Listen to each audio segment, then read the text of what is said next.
가방위 간사 박성중 의원입니다.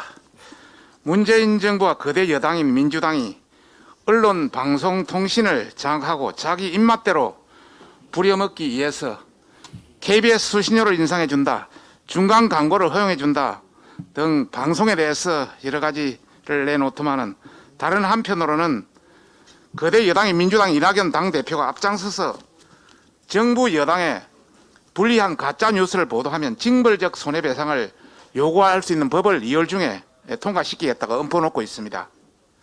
문재인 정부와 거대 여당인 민주당은 이에 만족하지 않고 아예 처음부터 정부의 비판적인 보도의 싹을 없애버리기 위해서 방송통신위원장의 정치 이념적으로 가장 편파적이고 편향적인 정현주 전 KBS 사장 임명이 초읽기에 들어갔다고 합니다. 방송통신심의위원회는 민간 독립기구입니다. 그렇지만 종편의 재인가 승인 심사에서 대략 30% 정도 비율이 반영되는 종편의 생사 여탈권을 쥐고 있는 강력한 자리입니다. 내년 대선을 앞두고 문재인 정부와 거대 여당 민주당이 무리수를 들어서라도 강행 처리하려고 하는 이유입니다. 정현주 전 KBS 사장을 방심위원장으로 해서는 안 되는 그런 부적격 이유와 그의 임명을 강행하려고 꼼수 부리는 문정부와 거대 여당 민주당의 잘못된 세 가지를 다시 한번 읊겠습니다. 예전에 원내대표님도 말씀이 계셨고 저도 두 번이나 지적을 했습니다마는 청와대가 전혀 굽히지를 않고 있습니다. 우선 첫째입니다. 정현주 전 KBS 사장은 방심위원장이 되어서는 안 되는 정치 편파적이고 이념 편향적인, 진짜 정치 편파적이고 이념 편향적인 인물입니다. 정현주 전 사장은 저질이고 추악하게 오염된 한국 언론은 왜 망하는 언론사가 없냐고 비이성적인 언론관과 노골적인 정치 편향성을 드러냈던 인물입니다. 건국 유공자를 친일파로 몰아서 대한민국의 정통성을 부정하는 역사 편향 논란을 일으켰던 인물입니다. 오죽하면 당시 KBS 노조도 정현주가 죽어야 KBS가 산다는 성명을 발표했겠습니까? 또한 전 사장은 미국 국적 취득은 특수계급의 특권적 행태라고 호통쳤습니다. 그런데 정작 자신의 두 아들은 미국의 시민권을 취득하고 병력 면제를 시켰으며, 병력이 끝나고 나서는 삼성 취업을 관련해서 삼성 취업도 시키고 국감장 위정 논란도 일으킨 방심위원장 자리 근처에 가서도 안 되는 그런 인물입니다. 둘째는 국민의힘에서 반발이 거세지니 대통령 추천과 여당 추천만으로 방심위를 졸속 누드기로 방심위를 구성하려고 하고 있습니다. 방송통신심의위원회는 방송통신위원회 설치 및 운영에 관한 법률 제18조 2항에 보면 심의위원회는 9인의 위원으로 구성한다.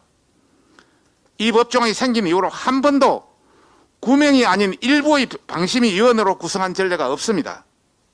그 이유는 방심위는 민간 독립기구로 방송 내용의 공정성 및 공공성을 보장하고 심사하는 법의 정신과 그 법을 존중하는 그런 원칙이 10여 년간 지켜왔기 때문입니다.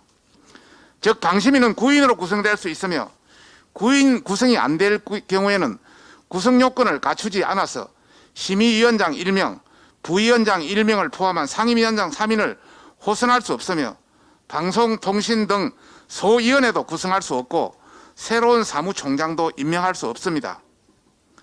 즉 문재인 대통령과 민주당에서만 추천하는 일부 위원을 이른바 위촉하는 5기 방심위 구성은 불가능하고 그 효력이 없다는 것이 법률적 해석이자 당연한 논리입니다. 또 법률 전문가의 논리입니다. 그럼에도 불구하고 들리는 이야기로는 우선 가방위 상임위 차원에서 여당 추천 목 1명을 이번 주 내로 거대 여당의 힘으로 밀어붙여 날치기를 처리하고 국회의장 차원의 2명의 목, 그리고 대통령 추천 3명을 합해서 6명으로 일단 누더기로 구성하겠다는 것입니다.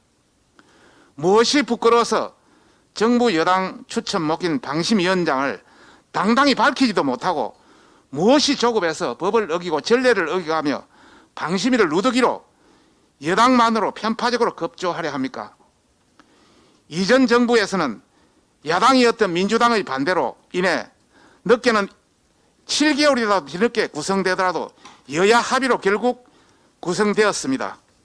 왜 유독 문재인 정부와 거대 여당 민주당은 대선을 1년 앞둔 이 시점에서 이렇게까지 탈법과 원칙을 어기는 것입니까?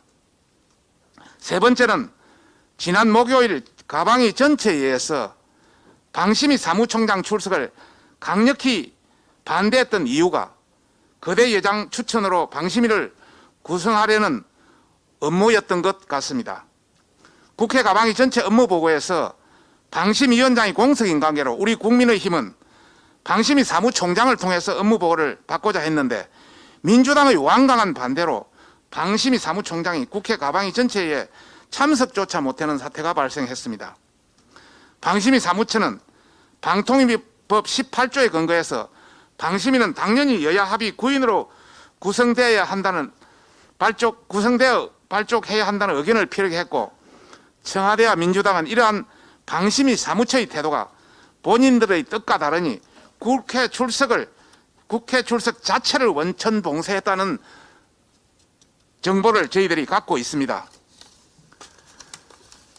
참으로 졸렬하고 야비한 국정 운영이자 언론관입니다. 청와대와 민주당은 다음 세 가지 질문에 답해 주시기 바랍니다. 첫째, 정치적으로 편향적이고 이념적으로 편향적인 정현주 전 KBS 사장을 방심위원장으로 내정했습니까? 둘째, 대통령 못가, 대통령 추천 못가, 국회의장, 야당 추천 인사들 중 미들련 출신이 몇 명입니까? 셋째, 법과 관례를 어겨가며 야당 추천 인사들 없이 대통령과 민주당 인사들만으로 방심위 5기를 구성할 겁니까? 이상입니다.